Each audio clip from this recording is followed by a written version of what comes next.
Et moi, je connais tous les hivers à Paris, les lits de réanimation sont totalement saturés. Nous transférons des patients à Orléans, à Chartres, tous les hivers. En temps normal déjà. En temps normal. Avant la période Covid, on n'en parlait jamais. Avant la période bien sûr, Covid. on n'en parle pas. Alors que nous, on en parle tous les jours. On demande des lits supplémentaires.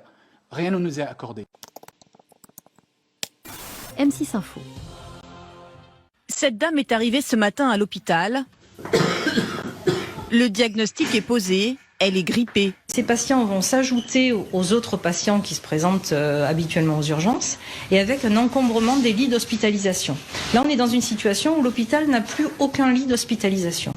Situation inquiétante dans les services d'urgence. Une centaine d'établissements viennent de déclencher ce qu'on appelle le plan hôpital en tension. En termes simples, cela signifie qu'il n'y a plus assez de lits. Les patients sont parfois soignés à même les brancards dans les couloirs.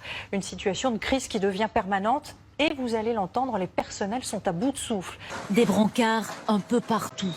Aux urgences de l'hôpital de Toulon, c'est une journée comme les autres. Et le personnel est à bout de souffle. Les urgences sont en surchauffe sur l'ensemble du territoire, avec l'hiver, la grippe. Dans cet hôpital de région parisienne, les malades de la grippe affluent. L'hôpital est surchargé. On est actuellement en état de saturation d'hospitalisation. On n'a plus de place à l'hôpital. On appelle les soins de suite rééducation, les unités gériatriques aiguës, ils sont pleins. Et on ne sait pas très bien où à mettre ces patients-là. Aux urgences de Lorient aussi, l'hôpital sature.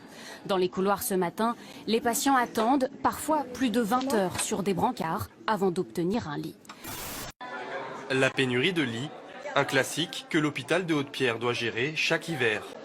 Quand il n'y a plus de lits, on fait au mieux, on a recours un petit peu aux cliniques aux alentours, aux hôpitaux. Il y en a certains qu'on peut gérer aussi en ambulatoire. Et sinon, le cas échéant, il y a des gens qui passent la nuit sur des brancards parce qu'on n'a pas le choix. Le corps médical, lui aussi, est débordé. L'ensemble du service fonctionne à flux tendu. Pas sûr que la situation s'améliore dans les prochaines semaines. La grippe n'a pas encore atteint son pic dans la région.